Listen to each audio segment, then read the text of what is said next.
Hello everyone. I know you watched this video to accompany you to sleep. So, if you like this video, don't forget to like, comment, and subscribe. Also, don't forget to tell me where you are from and what time you watched this video. Let's jump straight into the story. Story 1, when newlyweds vanish from a luxury Caribbean resort just hours after their dream wedding. Police suspected drowning, kidnapping, even human trafficking. But the truth was far darker and much closer, because someone in their bridal party had been planning the perfect murder for months. July 9th, 2019, St. Lucia, Caribbean Sea. The waves lapped quietly along the pristine shoreline of Anse-Chastanet, where white sand met turquoise water, like a postcard sprung to life. Atop a stone terrace overlooking the ocean, 32 guests raised their champagne flutes in celebration. Palm leaves swayed in rhythm to a soft steel drum band. Fairy lights strung between coconut trees sparkled against the fading sunset. It was supposed to be the perfect destination wedding. And for a while, it was. The bride, Melissa Turner, 28, glowed in a lace-back Vera Wang gown. Her groom, Daniel Whitmore, 31, looked equally smitten in a sand-colored linen suit. They had exchanged vows on the beach just after golden hour, barefoot and beaming. Friends described it as something out of a movie. By 10:30 p.m., the last dances were winding down. Melissa's maid of honor, Hannah Clark, made a teary toast. Daniel's brother, Greg, lifted him into a bear hug. They cut the cake, threw the bouquet, took photos by the moonlit dock. By 11:15 p.m., the couple excused themselves from the party. They never returned. The discovery. July 10 to 6:45 a.m. A resort housekeeper knocked on the door of Bungalow 4. The private honeymoon suite perched above the rocky outcropping on the southern edge of the resort. No answer. Unusual, but not unheard of. The honeymoon suite had a private deck and stairs leading straight to the beach. Many couples used it to slip away unseen. By 8 a.m., with breakfast untouched and the couple still unaccounted for, hotel staff grew concerned. Security performed a wellness check. Inside, the room was pristine. The bed was made. No sign of disarray, struggle, or packing. But the couple's phones, passports, and wallets were all still there. Only two things were missing: Melissa's white flip-flops, Daniel's swim trunks. It looked like they had taken a midnight swim, except there was no towel, no water on the floor, no signs they ever returned. The panic. By 9:30 a.m., the resort had called local authorities. Police boats combed the shoreline. Divers searched the coral shelf. Choppers buzzed over cliffs and bays. Still nothing. Melissa's mother, Tracy Turner, fell into hysterics as news spread. Guests, many still hung over and groggy, clutched coffee cups in disbelief. Rumors swirled immediately. Had they eloped again, wandered off drunk, gone exploring? But no one could explain why they'd leave their valuables or their wedding rings. And then came the first break in the case. The CCTV footage. The resort had limited security, but one camera, mounted discreetly on the reception office, pointed toward the walkway between Bungalow 4 and the beach trail.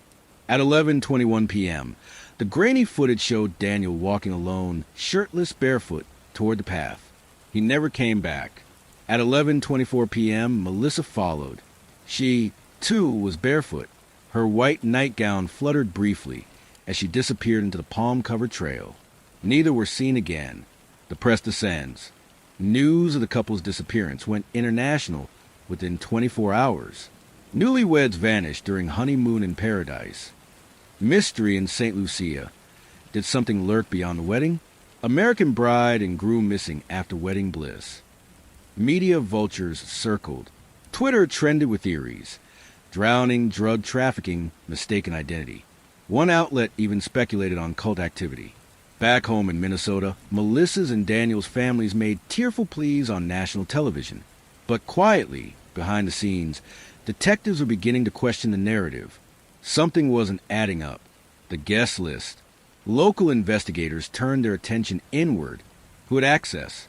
The wedding guest list included Melissa's parents, brother, and 2 cousins. Daniel's immediate family. 6 childhood friends. For work colleagues.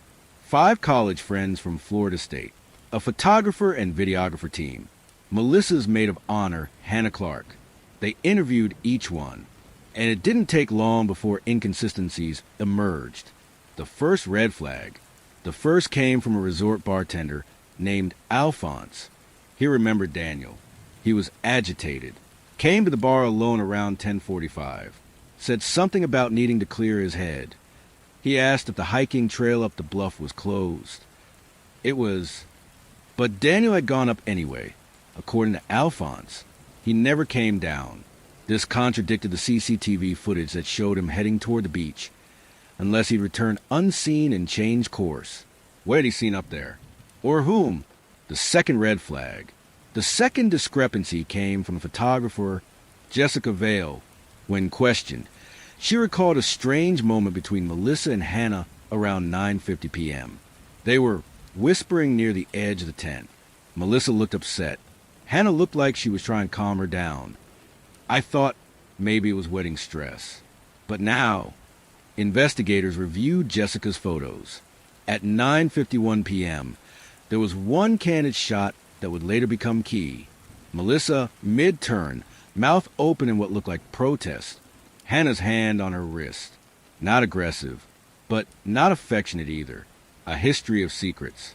As the investigation deepened, a more complex picture began to emerge.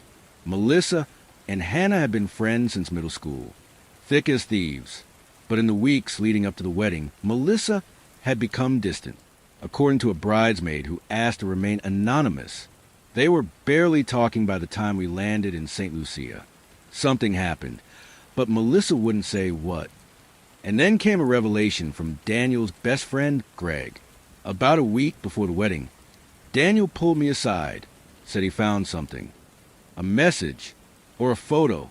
He looked spooked, said he was going to confront someone after the wedding.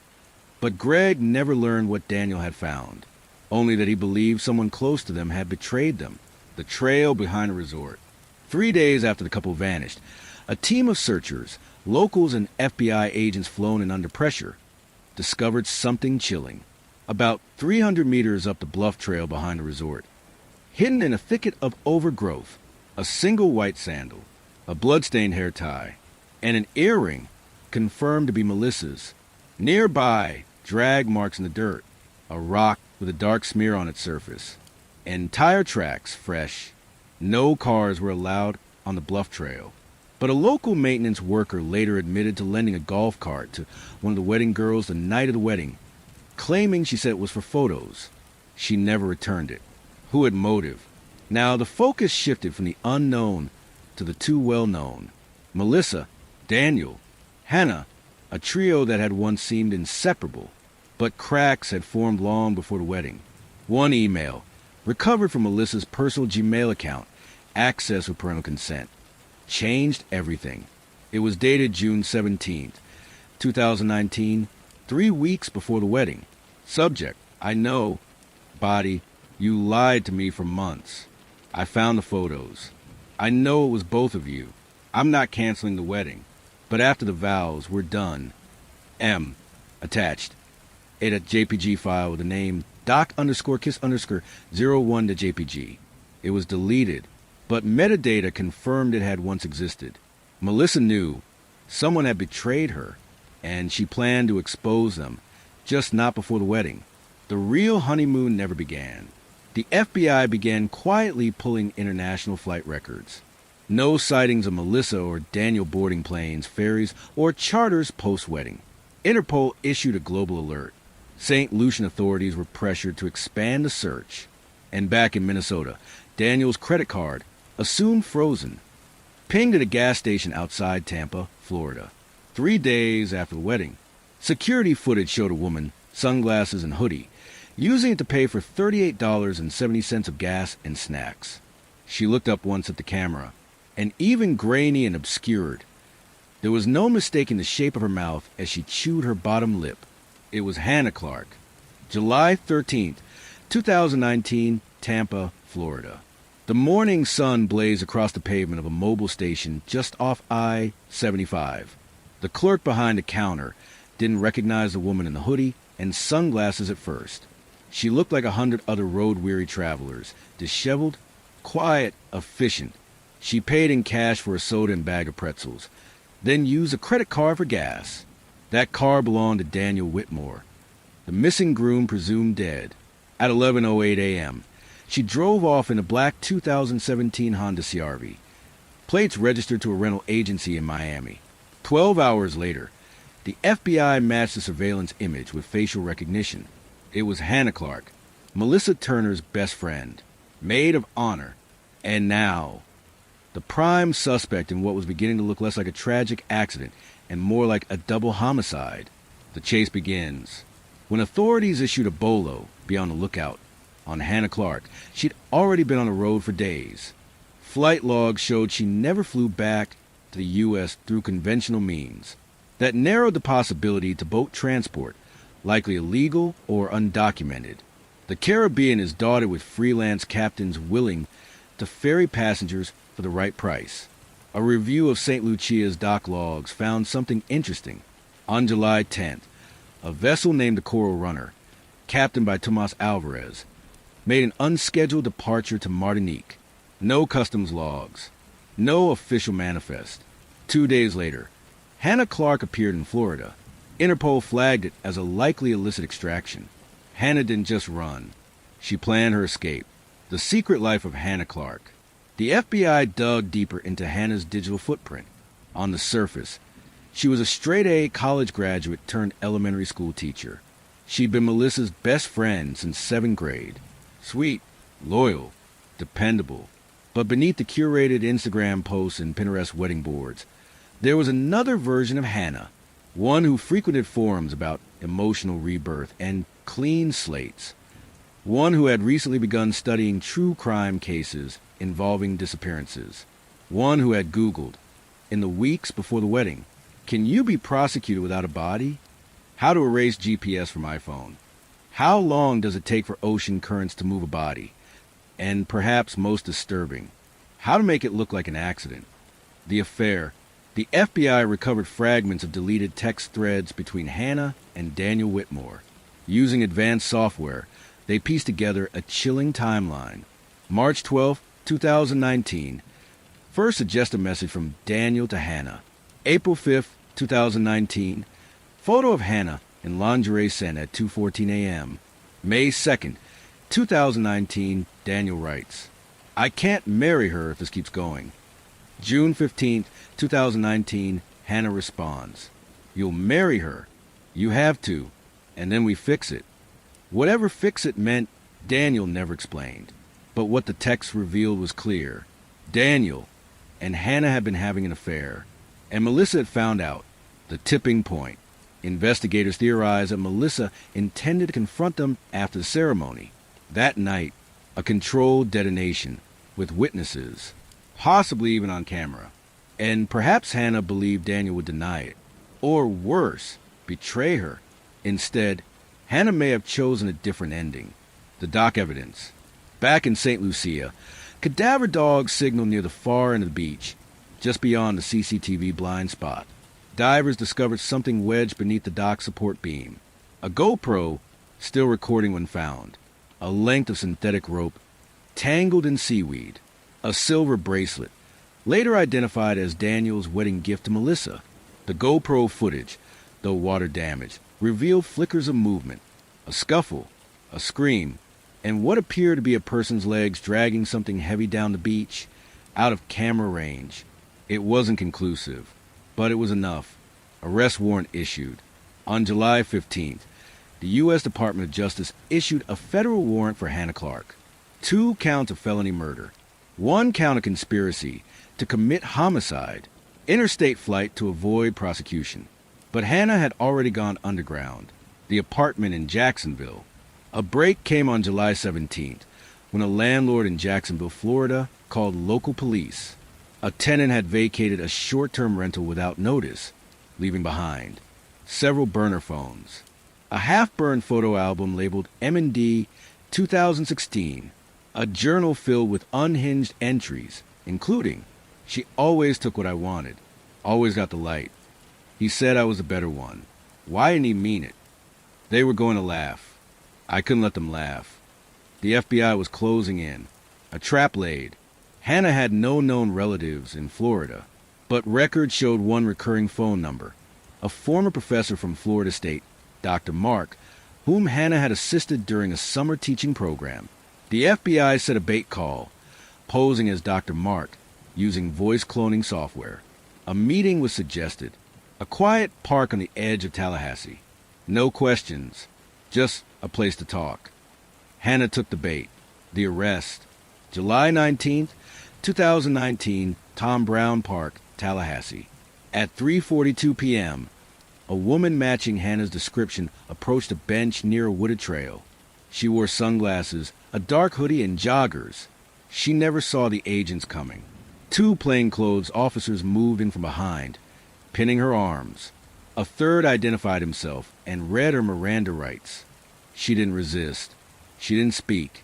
She simply smiled and whispered he was never going to leave her. The silence that followed. Hannah was extradited to Minnesota.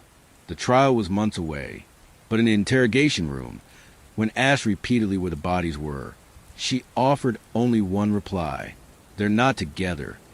When asked who had actually killed Melissa, Hannah tilted her head and said, she started it. The implications were disturbing. Had Melissa attacked first? Had Hannah killed in self-defense? Or was this part of a larger lie? The investigators feared something worse. That Melissa Turner was still alive.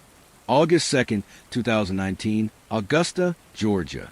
It was a humid Friday afternoon when Carmen Riley, a school counselor on summer break, stepped into the butterfly garden at the Riverwalk Nature Preserve. Her 7-year-old niece tugged her hand toward the koi pond, while Carmen lingered by the milkweed patch, snapping a photo of a monarch mid-landing. That's when she noticed her, a young woman barefoot, sitting cross-legged near the garden's edge, picking at a sunflower with trembling fingers. Her hair was long and unkempt, sun-bleached blonde, the kind that hadn't seen a brush in weeks. Her white cotton dress was stained with soil. She had a plastic water bottle tucked beside her and a canvas bag with a broken zipper. But it wasn't her appearance that stopped Carmen cold. It was her face. Carmen had seen it before, on TV, on missing posters, across her social feed. She fumbled for her phone, pretending to text while snapping a photo. Then she called the police. The possible sighting. By the time officers arrived, the woman was gone. The garden was empty, but Carmen had taken a photo. And when local authorities compared it to missing person databases, facial recognition software produced a 93% match. The woman wasn't a vagrant. She was Melissa Turner, presumed dead for over 3 weeks. The ripple effect. The news hit law enforcement like a thunderclap. If Melissa was alive, it meant several things. Hannah Clark's claims couldn't be entirely dismissed. The motive, timeline, and evidence in the case could be misaligned. And most urgently, Daniel Whitmore might still be missing, or dead, or being held somewhere. The FBI reactivated leads previously considered dead ends. Melissa's bank accounts, still untouched. Phone, dead since July 10th. But then came the second break, the hardware store footage. On August 4th, a store manager at a small hardware supply shop outside Augusta contacted police. He'd seen the news, and he remembered selling a woman a box of nails, rope, and a tarp on July 25th. Security footage confirmed it. Same girl, same stained dress. But now she looked more paranoid. Eyes darting, face thinner, lips cracked. She paid cash. And according to the manager, she asked if the rope was strong enough to hold something heavy. I thought maybe she was building or moving. But now, the FBI had no choice. They reclassified the investigation as a potential ongoing crime, a trail into the pines. 3 days later, a search team discovered a makeshift shelter 5 miles into the backwoods of the Sumner National Forest, hidden behind a hunting trail. Inside, a tattered sleeping bag, cans of beans and protein bars, several empty water jugs, a stained wedding veil, folded neatly inside a shoebox, pinned to a nearby tree, a photograph of Daniel Whitmore, scratched out in red marker. Underneath, scrawled in charcoal, I said no. The journal, In the bottom of the shoe box was a slim leather journal. It contained only 4 entries, each one written in messy, unstable handwriting, part cursive, part printed. Entry 1, July 12th. The ocean tried to take me, but I wasn't done. I didn't say yes. He told her he loved me. Then he didn't. Then he hurt me. Entry 2, July 18th. I walked for miles, slept in trees. I see her face when I close my eyes. She was supposed to be my sister. Entry 3, July 22nd. Found the road. No one sees me. No one helps. Good. If they do, they'll know. They'll ask. I won't answer. Entry 4, July 30th. He begged. But you can't beg after betrayal. She cried. But not for me. I still hear the splash. There were no names, no dates, no confessions, just fragments. But one thing was clear. Melissa Turner had survived something, and she was running from someone. Hannah speaks, back in custody. Hannah Clark had refused all interviews since her arrest. But when news of the Melissa sighting reached her, her lawyer arranged a closed-door meeting. Inside the room, Hannah appeared calm, until shown the photo from the butterfly garden, her eyes filled with tears. I didn't kill her, she whispered. She was supposed to be gone. I thought she was gone. The room fell silent. When asked to explain, she took a long breath, then said 4 words. You're looking for Daniel, the missing piece. With Melissa alive and in hiding and Hannah backpedaling, the focus returned to Daniel Whitmore, the original groom, now caught in a triangle of betrayal, murder, and lies. Was he dead? Was he missing? Or was he the one orchestrating it all? A new theory emerged. What if Daniel had pitted the 2 women against each other?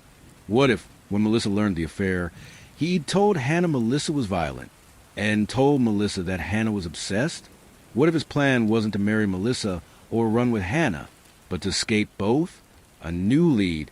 The FBI began re-examining the wedding videographer's raw footage, finally released from the cloud. One frame stood out, shot accidentally during packing at 12:03 a.m., long after the ceremony. It showed the beach, empty except for one silhouette. Not Melissa, not Hannah. A man, dragging something wrapped in what looked like a veil. They enhanced the frame. The resolution wasn't perfect, but the man's broad shoulders and limp matched previous footage of Daniel from the rehearsal dinner. If accurate, this photo was taken after Daniel was presumed missing, meaning he was alive and possibly in control. August 6, 2019, Minneapolis, Minnesota. The Whitmore family home was still wrapped in yellow crime scene tape when agents from the FBI's Minneapolis field office arrived with a warrant. They'd already searched once, early on, when Daniel was simply a missing person. But now, with evidence suggesting Daniel may not be a victim, they combed deeper. His childhood bedroom was untouched, preserved by grieving parents. But the real focus was a garage, a 2-car, detached structure Daniel had converted into a workshop the year before. Inside, behind a false panel in a tool cabinet, they found a dusty, locked case. It contained a second passport in the name Elias March, $22,000 in cash, 3 prepaid phones, 2 burner laptops, and a leather-bound notebook titled Consortium Leads, Active Clients. What Daniel Whitmore had kept hidden wasn't just a secret. It was a business. The double life. Over the next 48 hours, cyber agents pieced together Daniel's digital footprint. Behind layers of proxies and VPNs, Daniel had created a sophisticated alias network. He operated under multiple names on forums dealing in crypto laundering, luxury identity forgeries, and, most ominously, targeted surveillance for hire. He sold packages of information, social media tracking, phone pings, routine mapping, services he offered discreetly to jealous spouses, private investigators, and in some cases, obsessive exes. Daniel Whitmore had been running a side hustle built on invasion, manipulation, and control. His clients spanned 6 states. Some were innocent, others disturbingly unhinged. He hadn't just lied to Melissa and Hannah. He had profited from others doing the same. Melissa's file, one of the laptops, contained encrypted folders. Inside was a client directory, including a full dossier on Melissa Turner, phone records, schedule logs, photos taken through her apartment window, bank statements, a copy of her prescription history. It read like a case file, but wasn't labeled Melissa. It was labeled Target 003 ICE. The entries began in November 2018. For months before their engagement, Daniel had been tracking her before he proposed. This wasn't love. This was something far more calculated. The wedding was a setup. Investigators now suspected the entire destination. Wedding may have been a controlled event, one that Daniel could oversee in a closed environment. Limited guest list, isolated location, no local law enforcement on site, with both women under his influence. It wasn't clear what the end game was, but Daniel had mapped the entire resort, marked every camera location, logged boat departure times, tracked tide charts. It was methodical. This wasn't just a wedding, it was a containment zone, and possibly a cover for a disappearance. The mysterious contact. One final lead emerged. The notebook listed a contact. J.G. Crimson Hollow, 1900 hours drop, no loose ends. Crimson Hollow wasn't on any map, but in the Carolina backwoods, locals used the term for a patch of unincorporated forest near the Savannah River. It was rumored to be home to squatters, survivalists, and worse. The FBI assembled a small task force and headed south. Crimson Hollow. The team arrived at the edge of the pine forest on August 9th. The area was known for illegal hunting camps and abandoned buildings. Within 2 hours of searching, they found a burned-out shed. Inside were charred remains of a laptop, a melted GoPro casing, a half-buried canvas bag containing a ring box with Daniel and Melissa's initials. The soil showed signs of recent digging, then reburial. Cadaver dogs hit on a scent trail, but no body was recovered. Then, in the brush nearby, they found an ID badge of the St. Lucia resort, belonging to Tomas Alvarez, the same boat captain believed to have smuggled Hannah into Florida. The name was crossed out in red ink. A body in the river. On August 10th, a fisherman near a bend in the Savannah River spotted something snagged against driftwood. It was a male body, heavily decomposed. Dental records later confirmed it was Tomas Alvarez. He'd been shot twice in the chest, execution style. Found in his pocket was a water-damaged business card. Whitmire Consulting, discreet solutions for difficult people. This wasn't just coincidence. This was cleanup. Someone was tying up loose ends. And that someone might still be watching. Hannah's second confession, back in her cell. Hannah Clark was shaken when told of the evidence in Crimson Hollow. She asked to speak without her attorney present. What she said stunned the FBI. Daniel told me the wedding was a game. Said whoever stayed loyal would get the real prize. He said Melissa was testing me, and he was testing her. The morning after they disappeared, I found her crying on the rocks. She said she thought he drowned. We fought. I hit her. She ran. But I didn't kill anyone. She handed the agent a letter, written in Daniel's handwriting. Signed, "For ICE, when you finally understand." It ended with a cryptic line. "One of you will swim, one of you will sink, and I will sail." The game unfolds. Authorities now believe Daniel manipulated both women into mistrusting and surveilling each other. He used the wedding as a final pressure cooker to see who would crack. And once they did, he used the chaos to vanish, leaving two pawns behind to take the fall. But Daniel underestimated one thing. Melissa didn't die, and she wasn't running anymore. August 12, 2019, Columbia, South Carolina. The woman walked into the Greyhound station just after 8 p.m. Her white dress was gone, replaced by borrowed jeans and a faded hoodie. She kept her head low, hood drawn, sleeves pulled tight. No one recognized her. At the counter, she purchased a ticket in cash. Destination, Louisville, Kentucky. Departure time, 9:10 p.m. Name given, Lisa Grant. But security footage would later confirm what the name tried to hide. Melissa Turner was no longer on the run. She was on the hunt. The game changes.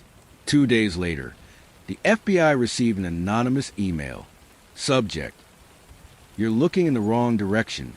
Body: "He'll run again. He always does. But I'll be ready this time. You want him? Follow the flowers." Attached: a blurry photo of what looked like an abandoned greenhouse, overgrown with vines. Geotagging revealed the location: Frankfort, Kentucky, less than an hour from Louisville. A follow-up email arrived the next day. He liked to play God, so I built him an altar. The greenhouse. August 15th, FBI agents and local law enforcement descended on the old Whitley Orchid Nursery. A defunct flower operation shut down in 2008 after fire. Inside the collapsed glass dome, among weeds and rusted equipment, they found a surreal tableau. Dozens of wedding photos of Melissa and Daniel, pinned to the broken greenhouse wall. A line of bridal shoes, all identical, leading into the overgrowth. And in the center, a chair. Strapped to the chair was a mannequin wearing Daniel's wedding tuxedo. Its plastic face had been burned and melted. Taped to the chest was a note: "This is what he made me." And beneath it, scrawled in red marker: "Now it's my turn." The trap. At first, agents feared Melissa had gone off the deep end. But then they noticed something even stranger. Every wedding photo had been altered, not digitally, but by hand. In each one, Daniel's eyes were scratched out, while Melissa's were circled. The implication wasn't madness. It was a message. He sees nothing. I see everything now. And then, beneath the mannequin in a steel lockbox, they found a USB drive, labeled "The Game Files." The Game Files. The drive contained hundreds of audio recordings, some dating back over a year. Each one a different conversation between Daniel and women who weren't Melissa. In many, he used aliases: Elias, Mark, Dane. He coached them on lies to tell their partners. He gave advice on hiding affairs, manipulating rivals, and weaponizing sympathy. It was a manual for emotional control. And worse, Melissa's voice appeared in at least 12 recordings. She had been recorded without consent. Private arguments, breakdowns, vulnerable confessions. He'd saved it all. One photo was titled "Ice Cracks." The map, also in the greenhouse, was a map tacked to the wall. It marked 6 cities: Minneapolis, Minnesota; Tampa, Florida; Columbia, South Carolina; Atlanta, Georgia; Asheville, North Carolina; New Haven, Connecticut. Each location had a red circle with a date. The date for New Haven was August 22nd, exactly 1 week away. Melissa hadn't just gone rogue. She was tracking Daniel's escape pattern, and she was planning her next move: the Shadow Network. Behind the scenes, the FBI assembled a profile of Melissa's movements since the wedding. July 11th, disappeared from Street Lucia. July 23rd, purchased burner phone in Atlanta. July 30th, spotted in Augusta. August 4th, seen in Columbia. August 12th, bought bus ticket to Louisville. But now they realized she had help. A digital analysis of the anonymous emails revealed metadata showing they were sent from a private network, accessed through a university server in Georgia. IP addresses traced back to a student login: Becca Garrison, 21, a tech-savvy college dropout, and one of Daniel's former clients. Becca told agents, "I found out what he was, what he does to people. When Melissa contacted me, I knew he needed to pay." Melissa wasn't just fighting back. She was recruiting the women Daniel had used. The mask comes off. On August 17th, a woman posted a video to an underground message board. The lighting was dim, her face half obscured, but her voice was steady. It was Melissa. "You called it game. I called it love. You recorded me when I cried. Then you disappeared when I bled. You think you won. But I've learned from you, Daniel. Every lie you told, every move you made.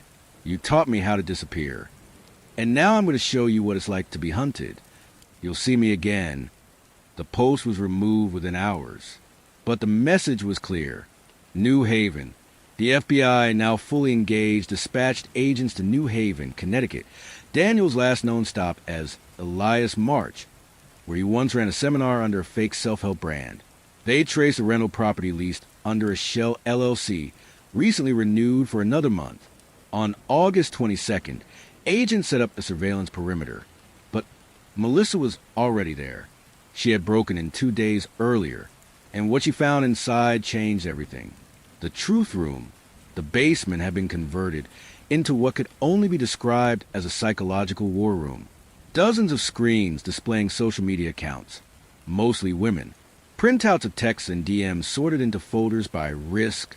A wall labeled the Icebox, containing Melissa's image in the center, surrounded by lines leading to other women. And in the middle, a corkboard labeled Endgame, Ice/Flame/Ash. Next to Melissa's face were two others, Hannah Clark and an unknown red-haired woman, listed only as Flame. She was marked terminated. Melissa realized something. She wasn't the first.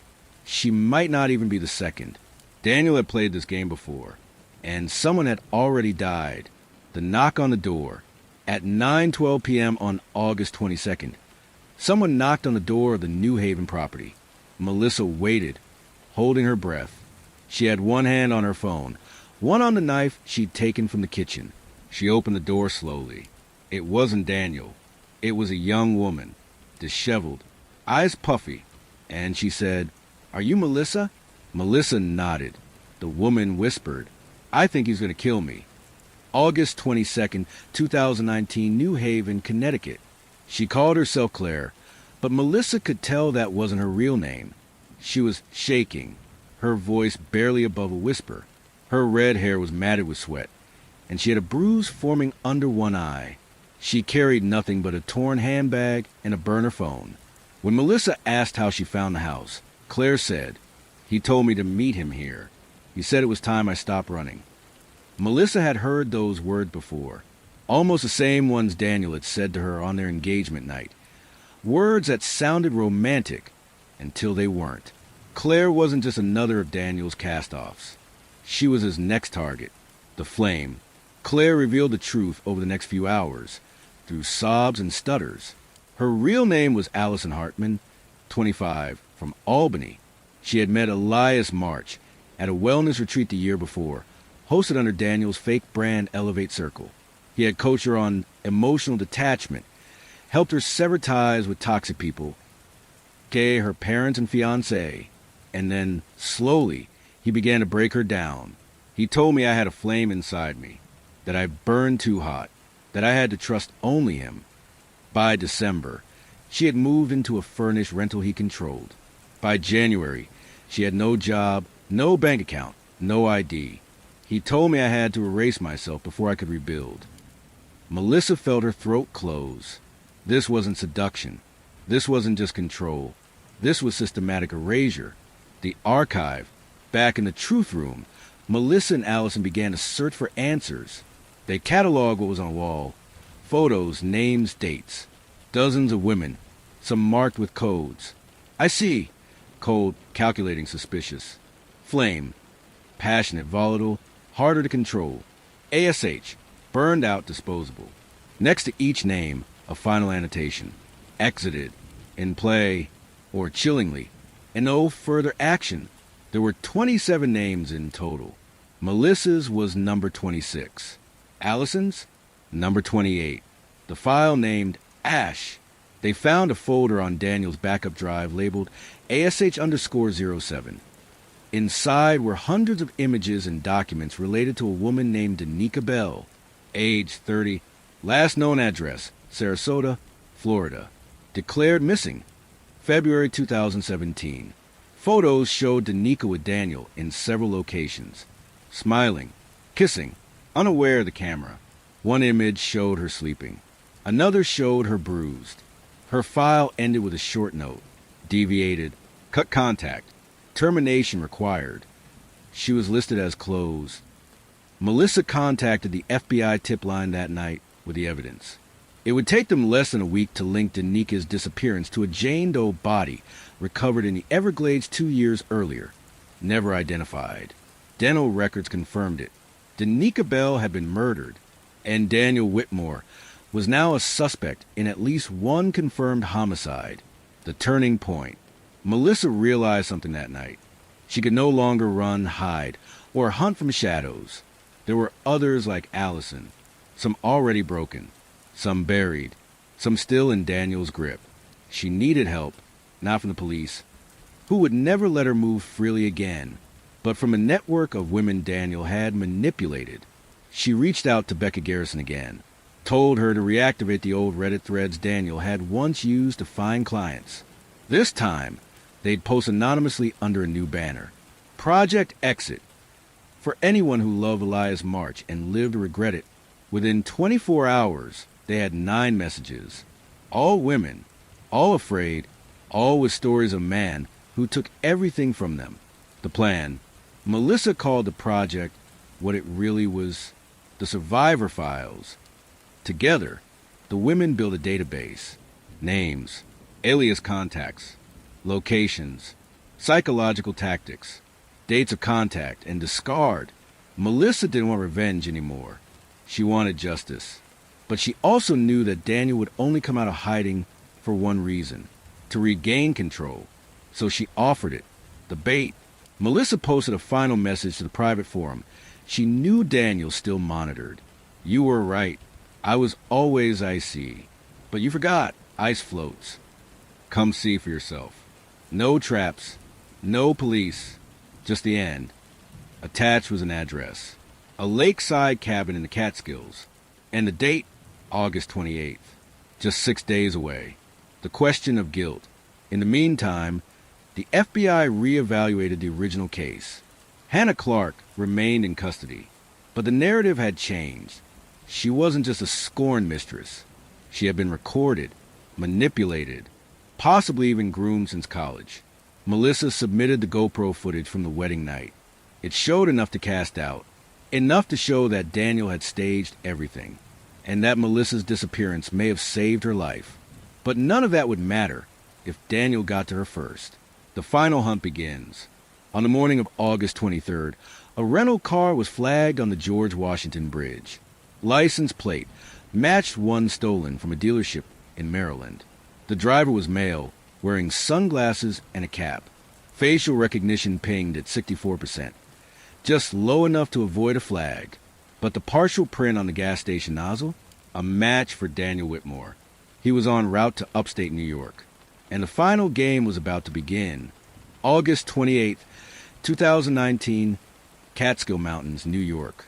The cabin sat near the edge of a lake, so still, it looked like black glass. Fog hung thick over the water, and the only sounds were the occasional flap of wings overhead and the rustle of pine needles in the breeze. Inside, Melissa Turner stood at the window, her face unreadable. She had spent the last 4 days preparing for this moment.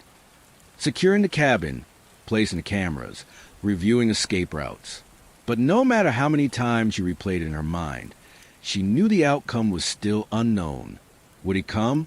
And if he did, would she survive it? The cabin setup. Melissa hadn't chosen a location at random. This cabin had once belonged to Daniel's uncle, a reclusive man who died years earlier. Daniel had brought Melissa here in the early days of their relationship, back when he was still pretending to be someone else. It was isolated, off-grid, perfect. She left the front door unlocked. The lights low. A kettle simmered on the old stove. And tucked behind the couch, next to her carefully disguised phone, was a .38 revolver with one round chambered. Melissa didn't want to kill him, but she wasn't going to die for him either. The arrival, 9:07 p.m. Tires crunched over gravel. She didn't move, didn't blink. A car door opened, then closed. Footsteps on the porch. A long silence. Then a knock. 3 quick taps, rhythmic. Confident. Exactly like he used to knock on her door when he brought her flowers. She opened the door. And there he was. Daniel Whitmore. Alive. Whole. Smirking. Like none of this had ever happened. Face to face. He stepped inside without being invited, glancing around casually, hands in the pockets of his windbreaker. Cozy, he said. Reminds me of us.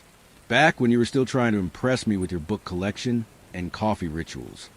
Melissa didn't respond. He walked to the window and looked out over the lake. You didn't tell anyone, right? Only everyone you ever hurt, she said coldly. He turned slowly, the smirk still faintly there. They don't matter. The conversation. For the next hour, they talked. Melissa recorded every second, discreetly, through the burner phone camera pointed at the fireplace. Daniel confessed to everything without technically confessing. He spoke in riddles and metaphors. You can't play a game unless the pieces move. Love is only pure when it's tested under fire. I didn't lie to you. I curated reality. He described Melissa and Hannah as opposing variables and said Allison Flame was too combustible. He never mentioned Danica Bell. He never said the word murder. But he didn't have to. His face said it all. And so did the message Melissa had hidden in the couch cushions. Help. He's here. Start the feed. The live stream, 300 miles away, in a small operations center run out of Becca Garrison's basement. 5 women watched in real time as Daniel Whitmore paced the cabin. They weren't FBI agents. They weren't law enforcement. But they had all been victims. And this time, they were his jury. They started recording. They uploaded the stream to a private server. And they began compiling timestamps. 9:31 p.m. confirms testing multiple women. 9:45 p.m. refers to Melissa as expendable if it failed. 10:12 p.m. says Danica knew too much. Melissa had done it. She had baited him into revealing his truth, the shift. But Daniel grew uneasy. He glanced toward the bookshelf, where Melissa had once stored her psychology texts. You're calm, he said. Too calm. Maybe I've changed, she replied. You're not the same girl who cried when I missed your birthday. You're right, she said. That girl died in St. Lucia. Daniel's smile vanished. He stepped closer. So what now, Ice? Are we enemies? No, she said. We're done. She didn't reach for the gun. She didn't need to, because outside, headlights were approaching. The backup arrives. 2 vehicles rolled in from the trail. Not cops, but survivors. Becca, Allison, and 2 others, Marisol and Karen, both former clients of Daniel's twisted psychological schemes. They entered the cabin like ghosts from his past. Daniel froze. What is this? He asked, his voice rising. Accountability? Melissa said. The confession. Surrounded, Daniel lashed out. He yelled. He threatened. He called them liars, manipulators, hysterical.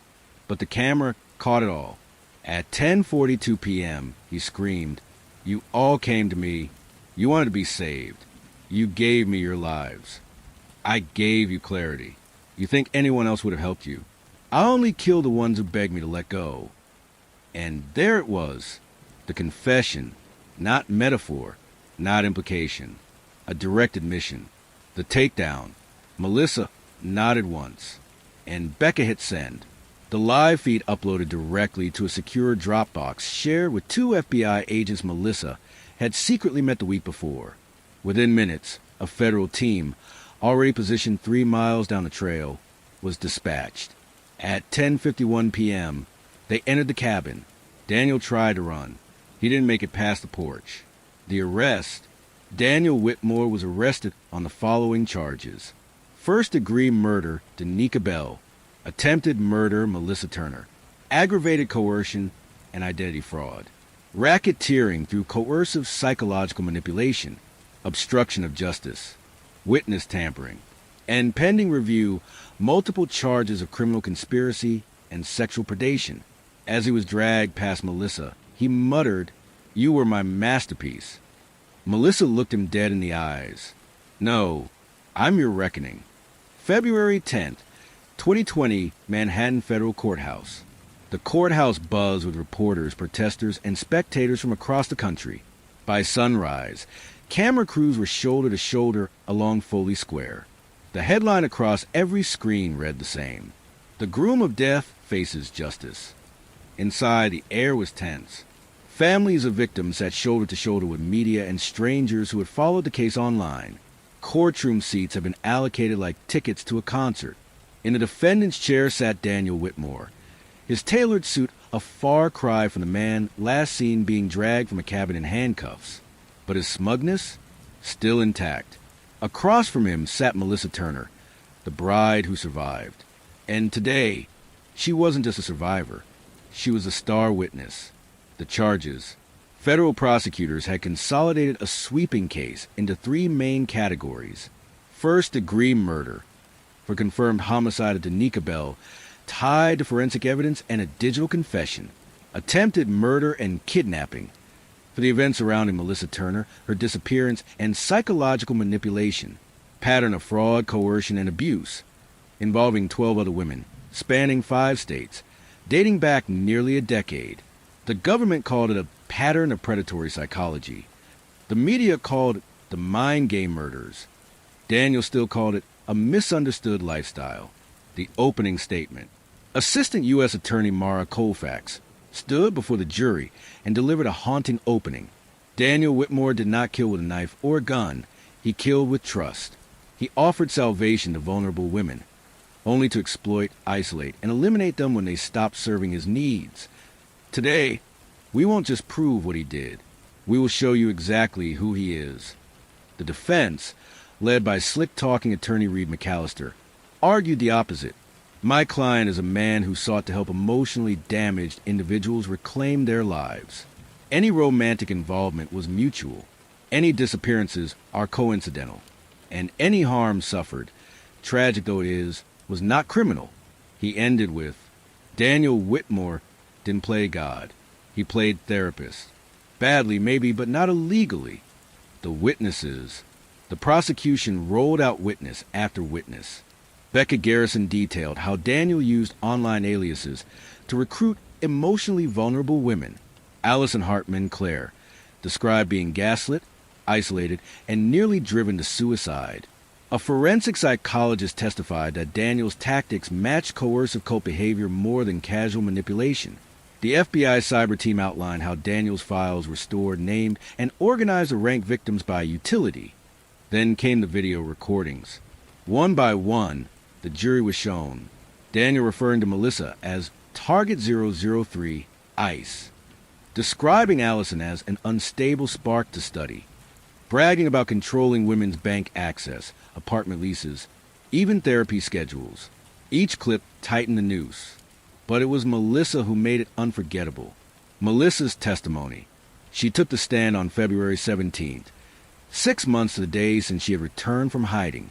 Poised, calm, no notes, no dramatics. He made me question my memories.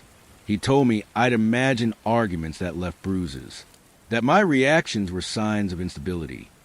He didn't just gaslight me, he rewrote me, until I couldn't tell whether I loved him or feared him. He proposed while already planning how I would disappear. She described the wedding night, the ocean, the chaos, the moment she thought she would drown, and the journal she kept in the woods. At one point, the prosecutor held up her old wedding veil. Is this yours? Not anymore, Melissa said. That woman doesn't exist. The defense crumbles. McAllister's cross-examination was brief and a mistake. He tried to suggest Melissa was mentally unstable. She remained cool. Are you on medication, Miss Turner? Yes, for anxiety, because I was engaged to a predator. The courtroom murmured. McAllister sat down. In the following days, 3 more women came forward, previously unknown, claiming Daniel had also targeted them. The judge allowed their written testimonies. Each story echoed the same pattern: isolation, dependency, control, collapse, and always Daniel disappearing just before the woman snapped. The turning point. Then came the GoPro footage.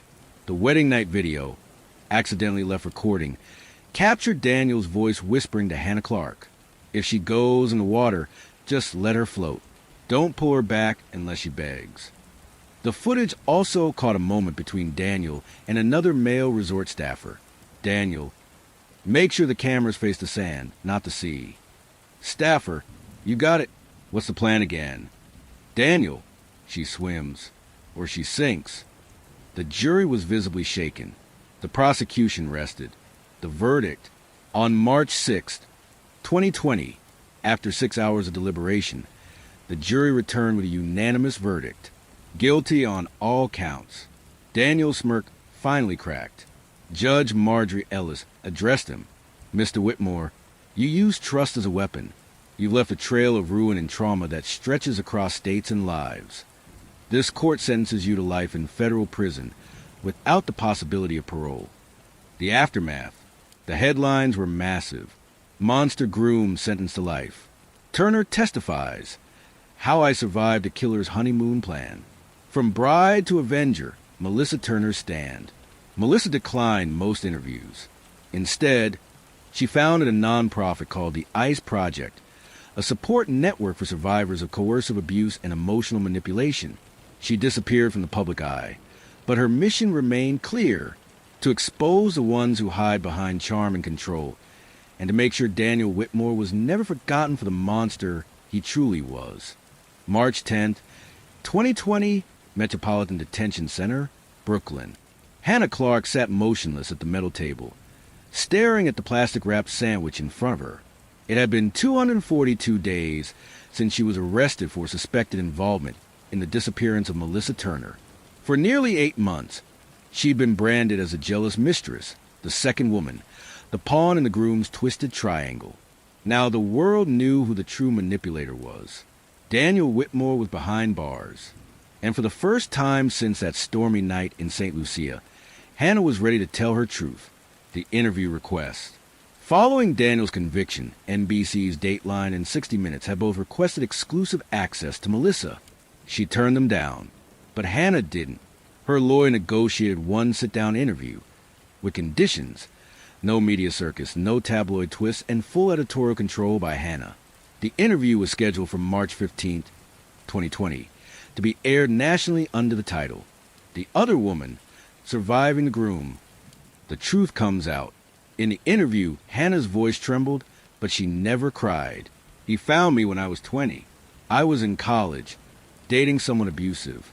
Daniel made me feel seen, rescued. He helped me break away.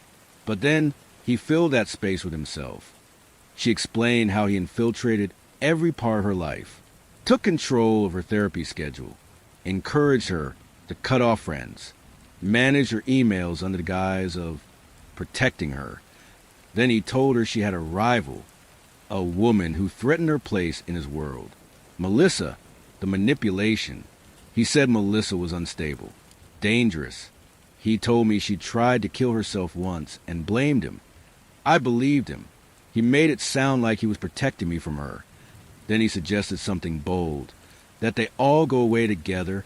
He said the wedding would be the final test, that I would see the truth for myself. Hannah was told that Melissa was suicidal, that she might disappear, that it was inevitable. He didn't tell me to hurt her. He just planted the idea that I shouldn't stop her. The wedding night, her version. I saw Melissa crying by the cliffs. I approached her. We argued. She accused me of stalking her. I accused her of manipulating him. She shoved me. I shoved her back. And then she was gone, slipped on the rocks. I screamed for help, but no one came. Hannah insisted she believed Melissa had died. When I couldn't find her, I told Daniel. He didn't panic. He smiled. He said, "Then I guess she failed the test." Aftermath and arrest. Hannah stayed on the island for another day. When authorities questioned her, Daniel coached her answers. 2 days later, she was arrested in Miami when she attempted to fly home alone. Melissa's still missing. I didn't kill Melissa, but I didn't try to save her either. And for that, I carry guilt every day. The plea.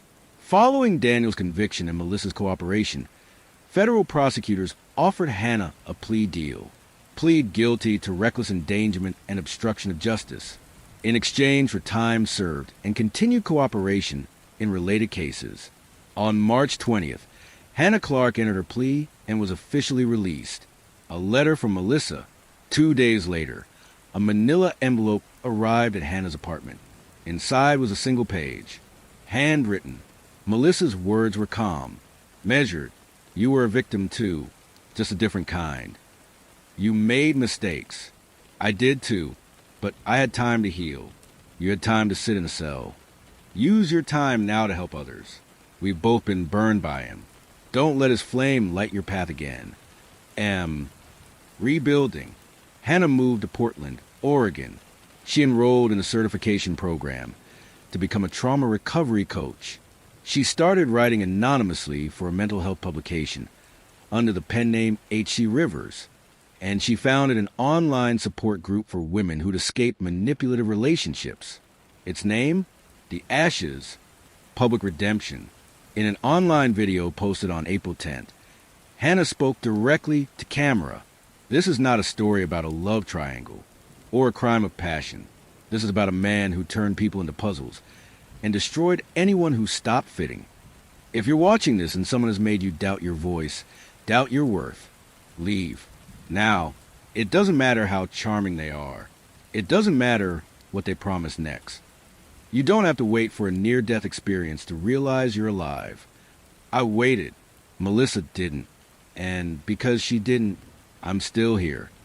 1 year later, August 2020, the lake was still. The same lake where Melissa had once waited, alone, for the man who tried to end her story. Now, a gathering had formed at its edge, dozens of people holding white flowers, releasing them onto the water. Some cried, some smiled, but all of them were survivors.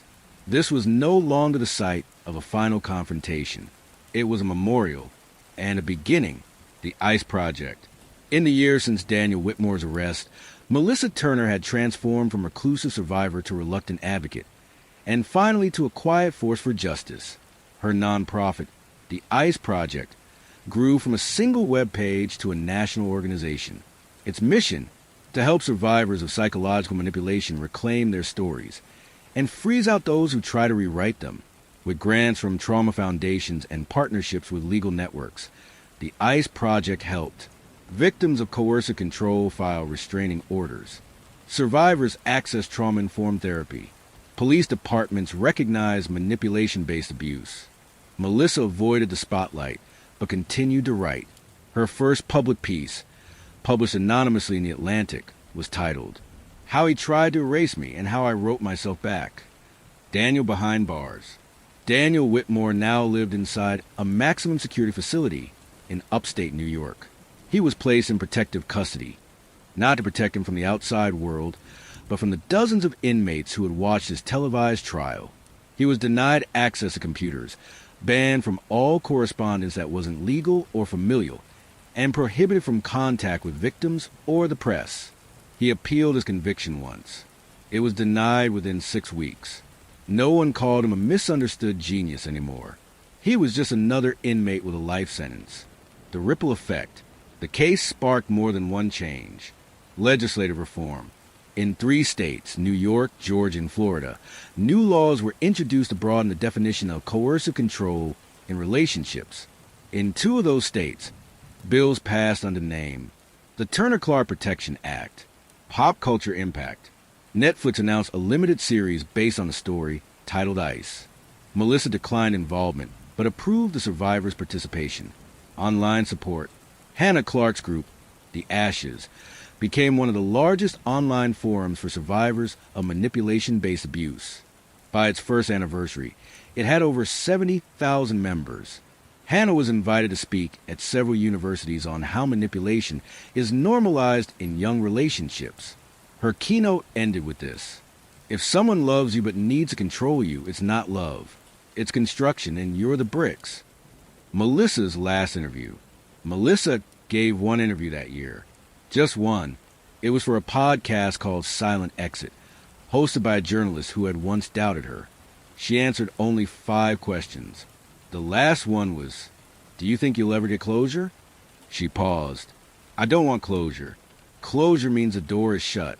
I want the door wide open, for every woman still trapped inside someone else's story. One final letter. Months after his conviction, Melissa received one more letter in the mail. No return address. Inside, one sentence typed on white paper. If I can't rewrite you, no one will. Melissa folded it quietly and placed it in a fireproof box labeled unburnable. She never told anyone about it, not even the FBI, because it didn't matter. Daniel's story was over. Epilogue: The water remembers. At the edge of the lake, Melissa tossed a final flower. Becca, Hannah, Allison, and Marisol stood behind her. They didn't speak. They didn't need to. The lake rippled gently, like it was breathing, and somewhere deep beneath its surface, the shadows faded. Because the story that began with a honeymoon deception had ended with something stronger than vengeance. It had ended with truth. And truth, Melissa had learned, floats